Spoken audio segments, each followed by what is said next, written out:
꿈의 그릴. 그동안 주제별로 많은 내용을 다뤘는데 이제 다뤄지지 않지만 이제 유용한 내용들을 한번 얘기를 해보겠습니다. 이제 고기를 얼마나 자주 뒤집어줘야 되나? 뭐 전에는 이제 육즙이 빠지지 않게 고기를 자주 뒤집지 말라, 뭐 그런 말도 있었는데 지금은 뭐 잘못된 지식이라고 많이 알려졌습니다. 고기를 자주 뒤집어도 육즙이 빠지지 않다라는 것이 이제 실험들을 해서 알려졌고, 그러면은 이제 얼마만큼 자주 뒤집느냐? 스테이크 기준으로 이제 30초마다 뒤집는 것이 가장 빠른 시간에 고기를 익힐 수 있다고 얘기하고 있습니다.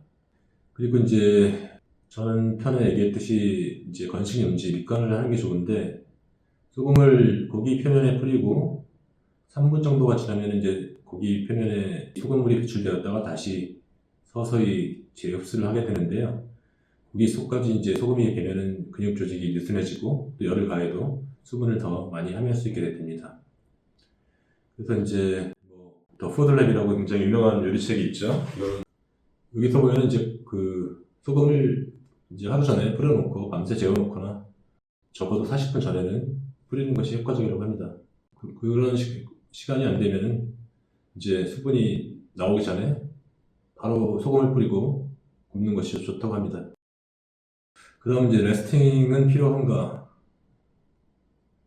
이제 고기를 조리하고 이제 서빙을 바로 하지 않고 온도가 안정되기를 기다리는 과정을 레스팅이라고 하는데, 사진을 보면 이제 왼쪽은 스테이크를 구운 후에 바로 커팅을 한 거고, 오른쪽은 레스팅을 한 후에 커팅을 한 모습입니다. 이렇게 육즙들이 빠져나오죠. 레스팅 안 하고 커팅한 거는.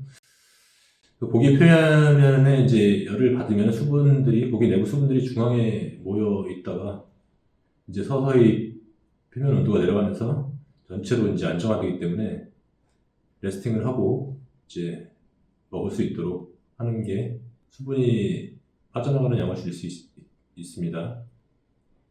그래서 이제 고기 크기에 따라 레스팅 시간도 틀리는데, 우리가 그 3에서 4cm 두께의 스테이크는 10분 정도 레스팅을 하는 게 좋고, 이제 큰 통고기 로스트 같은 경우는 45분이 소요된다고 합니다. 레스팅을 해야 한다는 게 주류 의견이긴 한데, 이 책에서는 레스팅이 그렇게 효과적이지 않다. 보존되는 수분의 양이 맛을 좌우할 정도로 크지 않고, 오히려 레스팅을 하면은 고기 겉면 크러스트가 좀 무르게 되는 그런 단점이 있다고 나와 있기도 합니다.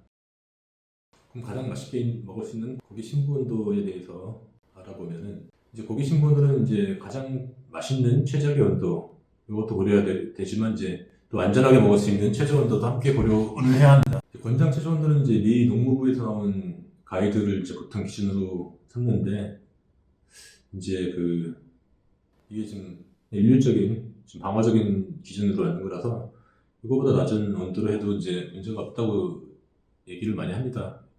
여기서 보면 이제 소와 돼지, 양고기 최저 온도는 63도씨입니다. 이거보다 높게 조리를 권장하는데요. 근데 이제 많은 레시피를 보면은 이제 이 부드러운 부위, 안심과 등심 같이 속근이 많은 부드러운 부위는 심부 온도를 54에서 60도씨 미디엄 레어나 미디움으로 조리하기를 권장합니다. 근데 여기서도 좀 마블링이 많은 부위하고 좀 없는 부위는 조금 다른데, 특히 이제 마블링이 없는 안심 같은 부위는 이제 오버쿡이 되면 퍽퍽해지니까 주의해야 됩니다. 양고기는 보통 1년 미만의 어린 연령을 도축하기 때문에 갈비 부위도 부드럽기 때문에 이제 미디움으로 조리를 하면 되고요. 삼겹살 같은 경우도 부드러운 부위인데 여기는 좀 지방이 많은 부위죠. 이제 피하 지방하고 근육 간 지방인데, 이것도 좀 바짝 굽는 거를 선호하죠. 우리가 통삼겹 같은 부위도 80도씨 이상까지, 심부온도 80도씨 이상까지 좀 굽는 것이 더 맛있다고 많은 사람들이 얘기를 합니다. 그리고 이제 전에 얘기했던 이제 소의 차돌령지, 돼지 목전지 같이 질겨 부위는 이제 심부온도가 93도씨 이상까지 푹 익혀가지고 지방과 이제 결합 조직, 콜라겐이 녹아내릴 수 있도록 갈비 부위도 이게 조직 구성은 좀 틀리지만 이것도 질긴 부위에 속하기 때문에 93도씨 이상까지 푹 익혀줍니다. 닭고기는 좀 감염 위험이 좀 다른 고기보다 높다고 얘기를 해서 74도씨까지 권장 온도까지 굽는 게 좋은데요. 근데 신고온도 74도씨까지 구우면은 닭 가슴살은 이제 건조해져서 퍽퍽함을 느낄 수 있고요. 장갑, 허벅지와 다리, 이 장갑 부위는 오히려 80도씨까지 이렇게 높은 온도까지 굽는 것이 맛있습니다. 그래서 이제 통이나 핫포처럼 큰 덩어리 구울 때는 습식 염지를 해주면은 74도씨까지 구워도 고기가 건조해지는 것을 어느 정도 막을 수 있고요. 또 가능하면은 이제 열원을 아래에 두고 세워서 구우면은 이 밑에 쪽 장갑 쪽 온도가 가슴살보다 높게 구워지도록 구울 수도 있습니다.